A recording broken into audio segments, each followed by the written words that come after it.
The Psychical Mallards by E.F.Benson and read by Chris Halton. Timothy Mallard was gifted from childhood with a variety of supernormal powers, which rendered him utterly different from all other children that his parents had ever come across, and his involuntary exercise of them extended back into his very earliest days.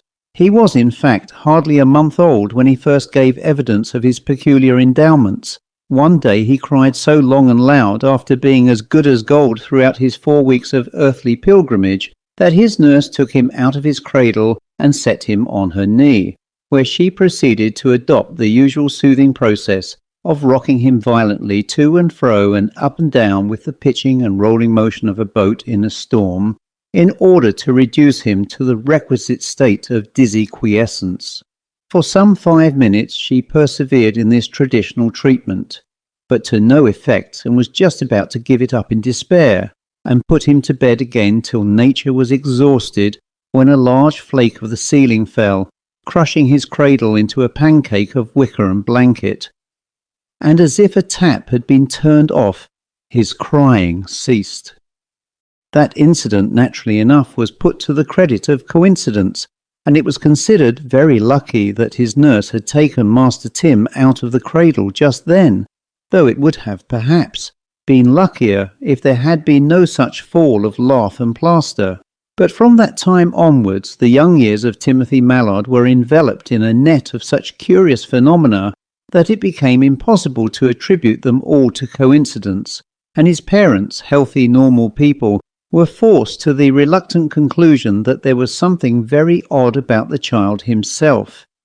It was no use, for instance, making him put out his tongue and then, with a bright smile, telling him that for a treat he was going to be given a spoonful of the most delicious red currant jelly, because without having tasted it, he announced that it was powdery. But he tempered the obduracy of his refusal to indulge in red currant jelly with a promise to think his ache away. Tim then closed his eyes, gave a few little twitches, and seemed to relapse into unconsciousness. They had hardly begun to shake him when he came to himself, and it was quite apparent that he had thought away that troublesome ache, while his tongue, on re-examination, was discovered to be of the requisite rose-leaf description. Similarly, when his first visit to the dentist was planned, and he was told that he and nurse were going for a jolly walk in the high street, he made the astounding announcement that he hadn't got toothache, and that he would bite any alien finger that intruded itself into his mouth. In this case, so the scientific student may observe, it was conceivable that he might subconsciously have overheard a conversation about dentists between his mother and his nurse, but such an explanation does not account for the fact that at the age of 6 he drew a detailed sketch of his own inside, showing with complete accuracy the position of the liver, pancreas, kidneys, and other interesting organs. The family doctor, to whom this artistic effort was submitted without hint as to authorship, said it was the work of a trained pathologist. Dr. Farmer was interested in occult phenomena, and when informed that this accurate and beautiful map was the work of Timothy, he told his disgusted parents that the boy was possessed of some supernormal power of lucidity or clairvoyance, which enabled him to perceive what was hidden from the ordinary vision. Other instances of this gift were shown in the fact that he could announce that his Aunt Anne was putting on a hat and cloak with the intention of calling on her sister-in-law, and that his father, who was up in town for the day, had missed his train at Charing Cross. So though weird, this gift had its practical advantages, for his mother had time on the one hand to tell her parlour-maid that she was out, and on the other to put off a dinner. Together with clairvoyance, he developed a power of clairaudience, and by day and night heard voices which were quite inaudible to his elders and betters. Apart from these little peculiarities, Tim was normal enough, and at the age of 13 presented the similitude of a big, merry boy, with large boots and tousled hair.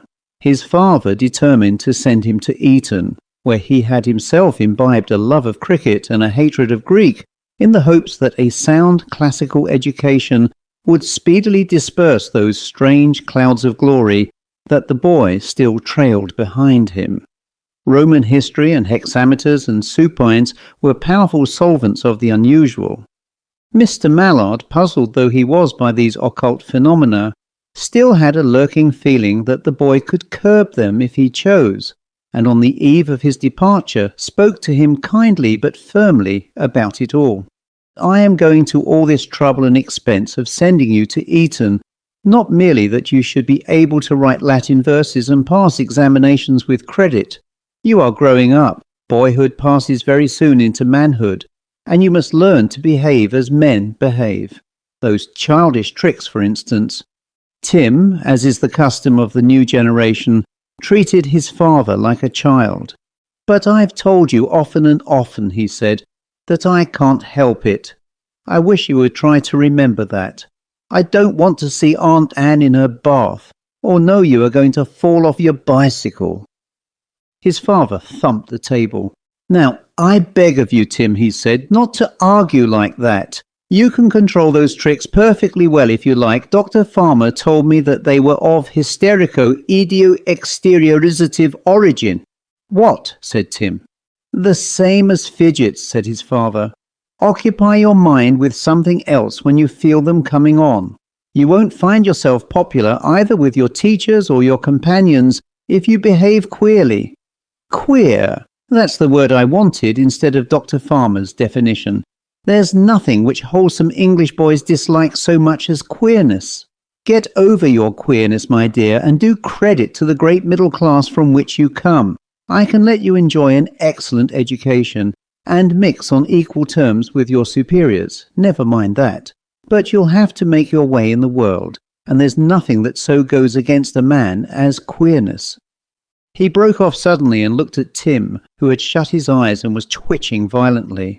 He was naturally very much annoyed that the boy should give so small an attention to the remarks which he had so carefully prepared, and raise his voice.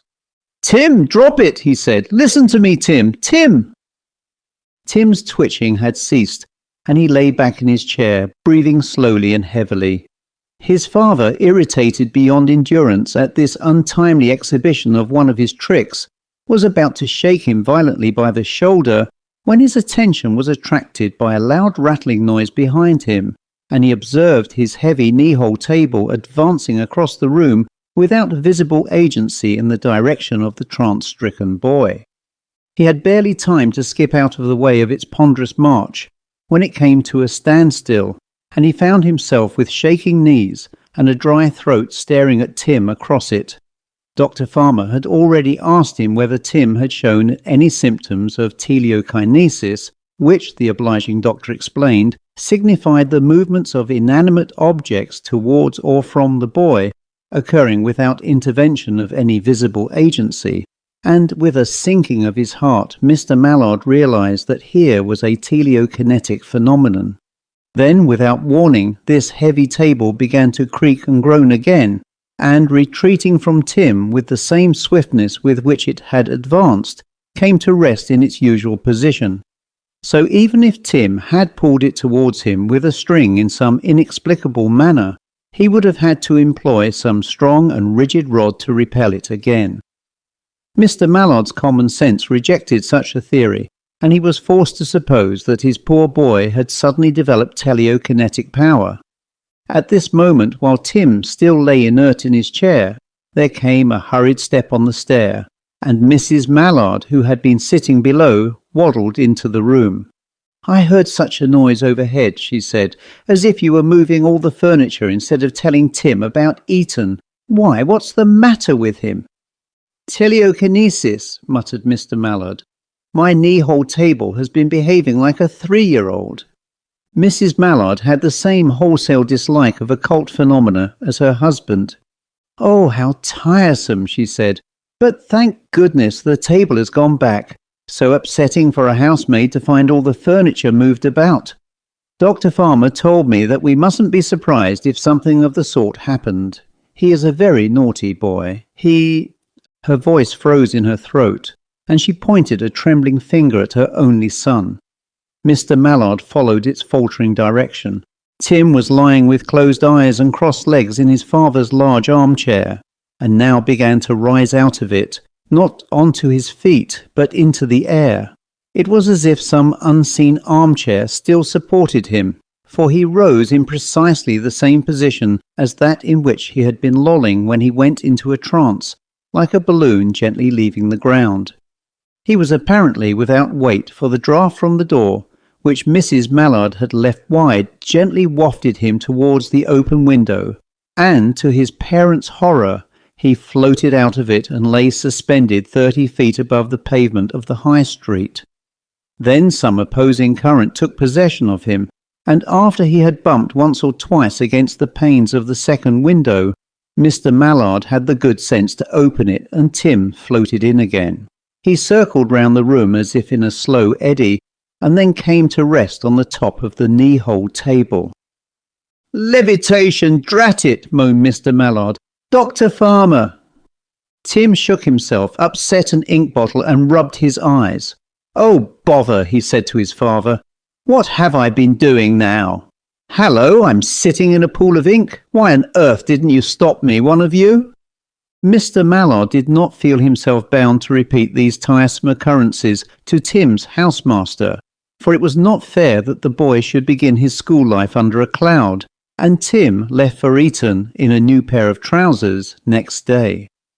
For some weeks Mr. Mallard had reason to congratulate himself on his high opinion of classics and congenial companionship as a cure for psychical tendencies, for nothing unusual disturbed the scholastic serenity of that educational establishment. But often before the deplorable agencies that were responsible for occult phenomena had remained dormant for long periods, and Mr. Mallard, when he received a letter with the Eton postmark, never opened it without a qualm. The weeks, however, went on, and his apprehensions began to get drowsy, and when eventually, on a Monday morning, he took out of its envelope a letter from Tim's housemaster, he had no premonition of disastrous news, but he turned white as he read it and passed it over to his wife with a hollow groan. "I feel bound to tell you," wrote Tim's housemaster, "that I am puzzled and pained by your son's conduct. Hitherto he has, beyond a few acts of boyish carelessness and disobedience, given me no cause for complaint. But this morning, Sunday, while attending chapel, some events occurred which it is impossible for me to pass over. He must have thrown his prayer book at the chaplain, though no one actually saw him do it, for the book in question, with his name written in it by his mother, whose gift it was, certainly hit the reverend gentleman a severe blow in the eye, which completely incapacitated him from conducting divine service. He was led out of chapel, and the headmaster continued the office. What makes the offence more heinous is that your son then feigned complete unconsciousness. Had he owned up to throwing his prayer book at the chaplain in some fit of boyish exasperation, I probably should not have troubled you with this serious report, and the headmaster would have dealt briefly with the whole question. Mrs. Mallard raised a blanched face from the perusal of this terrible letter. "Poor darling," she said, "telekinesis." "Read on," said Mr. Mallard brokenly. "I write," said Tim's housemaster, "in a confusion of mind to which I am wholly unaccustomed.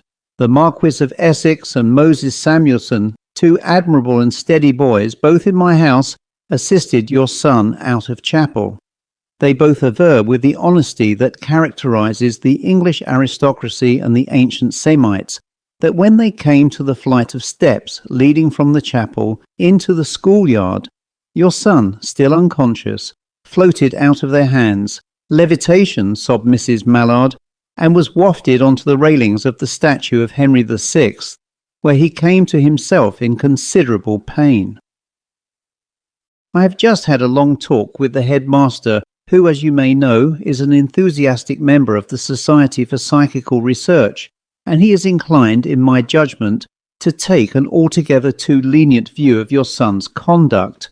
I told him, however, as I am now telling you, that if any further incidents of the sort occur, I shall be unable to keep T. Mallard in my house.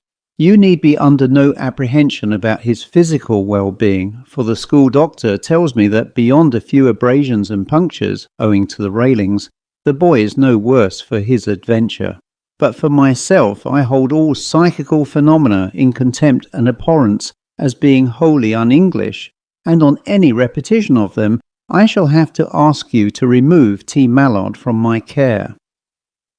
It was no wonder that the news of this sensational Sunday morning soon got abroad, for every boy in the school wrote home to his parents saying how much he had enjoyed chapel that day, and Tim's parents were besieged with requests from various occult and psychical societies to let the boy embrace the mediumistic profession. These they invariably refused, and appeals pointing out to them their obvious duty in allowing their son's young energies to be employed in the noble task of tearing away the veil between the seen and the unseen did not produce the smallest effect on them. Offers of considerable sums of money for seances given by Tim were even harder to resist, and it does the utmost credit to Mr. or Mrs. Mallard that neither avarice nor duty, according to occultists, made them swerve a hairbreadth from their resolve to give Tim every chance of growing up into a sensible and conventional man. Like decent parents, they had their son's true welfare at heart, and they returned emphatic negatives to all the allurements of even the wealthiest psychical associations. As if to reward them, for a long time after this, no further disturbance took place, and 3 happy years passed. Tim got his field colours for football, he was likely to play at Lord's in the cricket team, and he developed an excellent repugnance for learning. Poor wretches, they had no idea how his psychical reservoir was filling. Mr. Mallard, in Tim's last year but one at Eton, was the prey of financial anxieties, but as long as the Comshot Oil Company continued to pay a dividend of 35%, no wolf could come within reasonable distance of his doors. But one evening during the Christmas holidays, Tim, while in the middle of an account of a football match, became cataleptic, and with groanings and screams had shouted out, "Horrible Camshot! Sell, sell, sell!" It was very disappointing that after 3 years' immunity from nonsense, he had suddenly become nonsensical again, and Camshot was expected to pay a 40% dividend this year.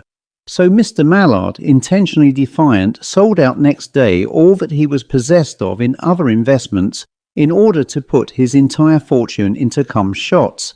The 40% dividend was duly declared, and Mr. Mallard very naturally said, "So much for poor Tim's clairvoyance."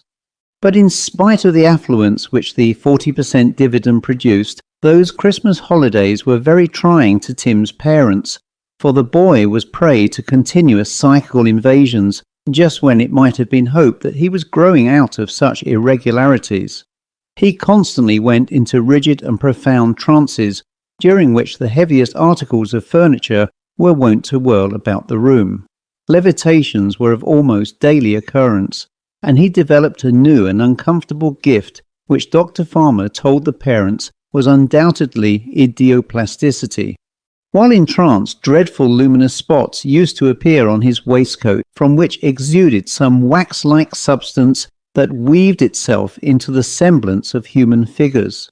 These materializations took place in broad daylight, and since Dr. Farmer told Mr. Mallard that on no account must Tim be startled or violently awakened while these horrid simulacra were manifest, for a shock of any kind might derange his mind, or even prove fatal, it was necessary to wait, with such patience as was possible, till these revolving exudations were absorbed again.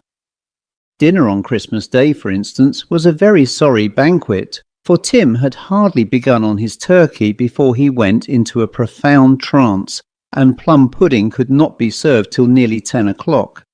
He became markedly more clairvoyant, and what gave rise to profound uneasiness in his father, in view of the fact that Tim had so strongly urged him to sell Comshot oils, was that these visions invariably proved correct. He saw Aunt Anne writing her will afresh, and leaving her money to an orphan asylum instead of her brother. He saw himself holding a mashie shot at golf. He saw his mother sprain her ankle by slipping on a banana skin, all of which visions were promptly fulfilled. Aunt Anne died of pneumonia, and her will revealed this abominable codicil: Tim hold a topped mashie shot, and his mother was on the sofa for 3 days. But with the obstinacy of a thoroughly sensible person, Mr. Mallard clung to his Comshot oils. Tim still remembers with dreadful vividness the ensuing Ash Wednesday, when he was, of course, back at Eton. He had had a slight levitation that morning, but it had passed off unobserved, and his bureau had shown a tendency towards telekinesis. But a keen game of fives had made him feel himself again, and he was on his way back to his house when he experienced a moment of terrible clairvoyance. Of its exact nature he never spoke, but the effect was that he rushed to the nearest telegraph office and sent off a wire to his mother saying, "Don't let father get near razors." 10 minutes afterwards, passing a newsboard, his heart stood still, for he saw on it in large letters, "Stupendous earthquake at Camshot." He went in and bought the paper and read ruinous tidings. All the oil wells had been engulfed in an immense schism in the earth, and the island had nearly entirely disappeared under the sea. A few scattered reefs alone stuck out. This, of course, explained his clairvoyance about his father, and he could only pray that his telegram had arrived in time. Alas, it had not, for later in the day, his housemaster broke to him the terrible news that in a fit of temporary insanity, caused by the loss of his entire fortune, his father had cut the throats of his cook, his wife, and his parlour-maid, and subsequently his own. Youth is gifted with divine powers of recuperation, and after his first outburst of passionate grief was over, Tim resolutely faced the future. He was now quite alone in the world. His father's meagre balance at the bank was not more than sufficient to pay his school bills for this term, and it was clear that if he was to enjoy, as his poor father had wished, the full benefit of a public school education and spend another year at Eton, he must set himself to work to earn money in the holidays. With the full approval and consent of the headmaster, who, as has been already mentioned, was a serious student of the occult, he hired a couple of rooms in Sloane Street, neatly but not expensively furnished, and announced in all the leading papers that Timothy Mallard, Esquire, the famous Eton medium, would give during the Easter holidays a series of clairvoyant, telekinetic, ideoplastic, and other seances at his rooms in Sloane Street. He claimed no spiritualistic powers, professed to tell no fortunes, and invited the inspection of the police and other trained observers of the occult. References were permitted to the headmaster of Eton and his brother, the suffragan bishop of Winchelsea. Under such scholastic and ecclesiastical patronage, the Eton medium spent a very busy and profitable Easter holiday. But do what he would, he could not prevent enthusiastic spiritualists believing that he received and transmitted to them messages from the other side. It was no use Tim asserting that he only read their minds. They knew better than that, and insisted that they were in communication with all manner of defunct friends and relatives. Almost as popular were the materialization, ideoplasticity, of which he could produce any quantity in broad daylight under the most searching test conditions, and the inexplicable movements of the largest pieces of furniture. Occasionally the power failed altogether, but Tim, with a shrewdness that did credit to his classical education, never attempted to make good the temporary failure by fraud or conjuring tricks which sooner or later would be detected. The honest English boy refused to take the usual fees and waited for the return of the power. But though highly remunerative, the Easter holidays were very strenuous, and he was glad to get back to the quiet and leisure of the summer half.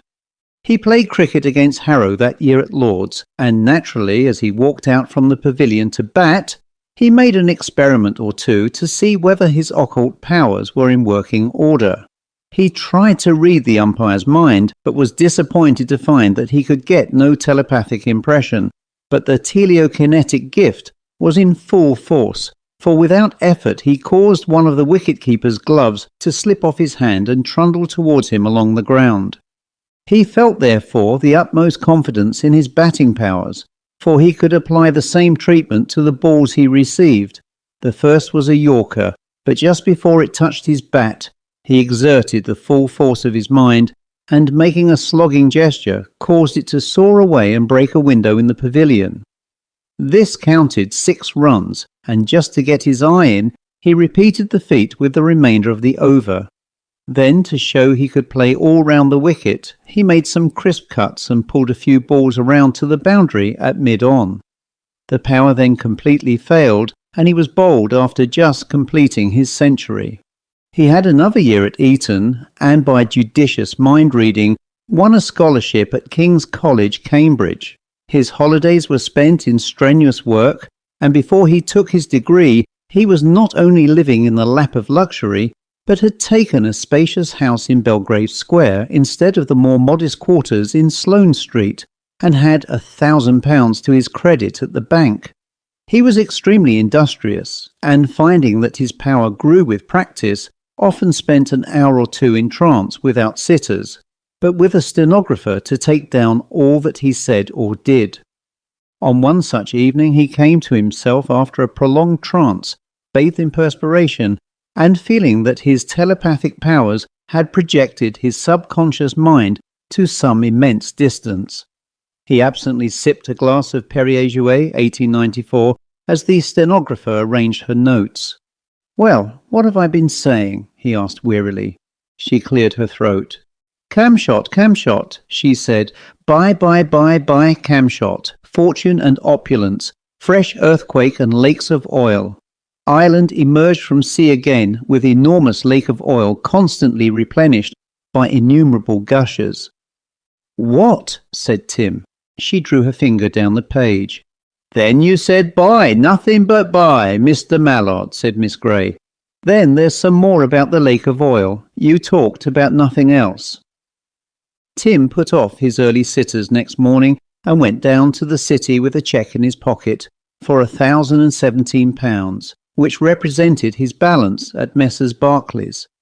By an effort of cryptomnesia, or recalling what he had once known but completely forgotten, he remembered the name of his father's broker and invested the whole of his savings in camshot oils.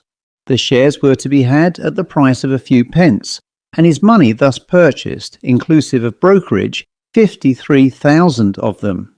He was already possessed of 20,000 more, the only legacy which he had received from his poor father, so that he was now the holder of 73,000 shares. Then he went back to Belgrave Square and resumed his seances. The evening papers reported a prodigious earthquake among the reefs, which had once been Camshot Island. This year a new medium took London by storm, and occult circles were evenly and acutely bisected as to whether she or Tim was the more remarkable repository of supernormal power. Her name was Miriam Starlight, a girl of not more than 20 and of extraordinary physical beauty. The two met at a psychical tea party and instantly fell violently in love with each other. Nothing could have been more suitable, and the occult world of London was thrilled with the anticipation of what manifestations would result from their joint mediumship. Within a few weeks of their meeting they were engaged, and a few weeks more saw them married. It was quite in the earlier days of their honeymoon, which they spent at Rye, that it became apparent that psychical London was doomed to experience a most terrible disappointment. Not wishing to let their blissful weeks slip by without some little practice in their life work, they trifled with some easy feats in levitation, cryptomnesia, telekinesis, and ideoplasticity. Tim and Miriam in turn went off singly into trance, and the most amazing results followed. Each of them singly levitated with the greatest ease and floated out of the window into the street or the garden. The furniture of the house, kindly lent them by the president of the Psychical Association, whirled around the room, and materializations followed each other in bewildering succession. Thus they knew that the marriage had not spoiled their individual gifts, and with Tim's stenographer to note results, they began on the experiments which they hoped would add an entirely new chapter to the voracious history of mediumship, and composing themselves in 2 armchairs, went into trance together. Miss Grey, the stenographer, was quite accustomed to psychical phenomena, and as soon as she had satisfied herself by pinching them that they were completely unconscious, sharpened her pencils, and adopted the procedure which she often followed when observing Tim. "Telekinesis, please," she said in a businesslike voice. A large bureau instantly began to move towards Tim, but it had hardly started when it came to a standstill and began violently to quiver. It was exactly as if some opposing force had met it and refused to let it advance. There was an ominous creaking sound from somewhere inside it. Clever Miss Grey grasped the situation instantly. "Telekinesis, Mr. Mallard alone, please," she said, and the bureau slid swiftly over the carpet. "Telekinesis, Mrs. Mallard alone, please," she said, and the bureau began to retreat again. Miss Grey was a fearless observer, and this vastly interested her. "Telekinesis together," she said, retreating behind her armchair. "Full speed ahead." The bureau, violently agitated, remained exactly where it was, and it was evident to her that the two high-horsepower telekinetic agencies were in opposition. Before she had time to realize what the result must inevitably be, it had burst into 1,000 fragments. One dynamism, it was clear, attracted it, the other stubbornly repelled it. Not wishing to risk the destruction of another Queen Anne piece, she changed her tactics. "Levitation, please," she said, and on the instant the bodies of the lovers rose in the air.